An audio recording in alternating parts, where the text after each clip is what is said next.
इस क्वेश्चन में हमें क्या बनाना है, एक क्वाड्रेटिक इक्वेशन बनाना है। एक कंडीशन दिया गया है राइट एंगल ट्रायंगल का, उससे सॉल्व करके हमें क्या बनाना है, एक क्वाड्रेटिक इक्वेशन। इस तरह से बनाना है कि हम उस क्वाड्रेटिक इक्वेशन से ट्रायंगल का बेस फाइंड आउट कर सकें। क्लियर है?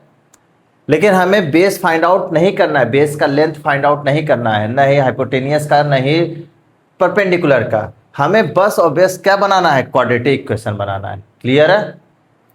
तो सबसे पहले राइट एंगल ट्रायंगल, यहां आप ध्यान दीजिएगा क्या दिया हुआ, राइट एंगल ट्रायंगल। ट्रायंगल तीन तरीके से होता है, ठीक है।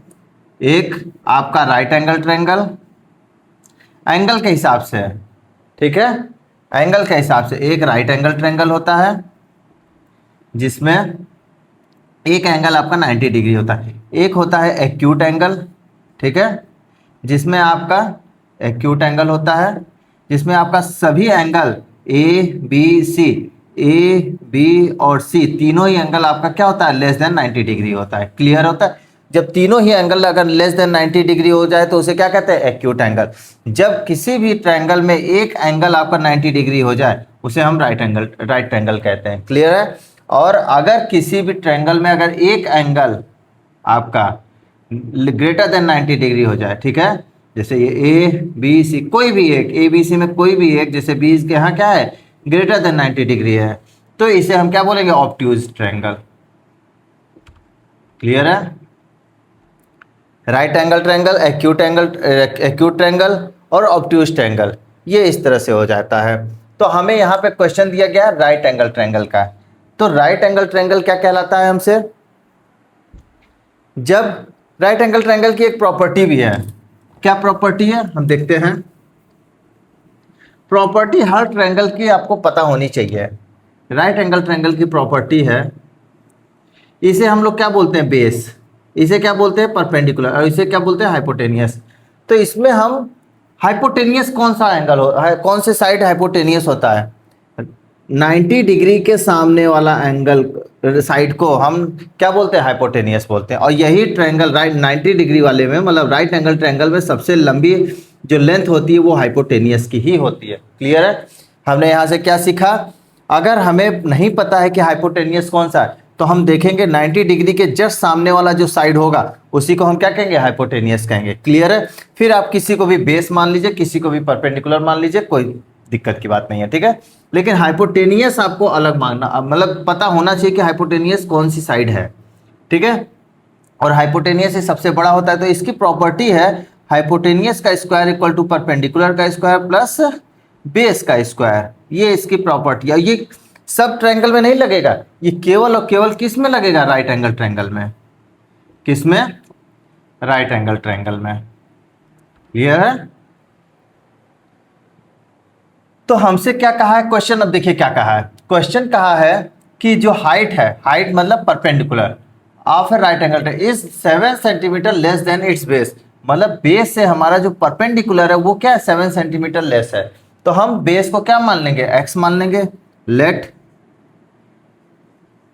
Length of base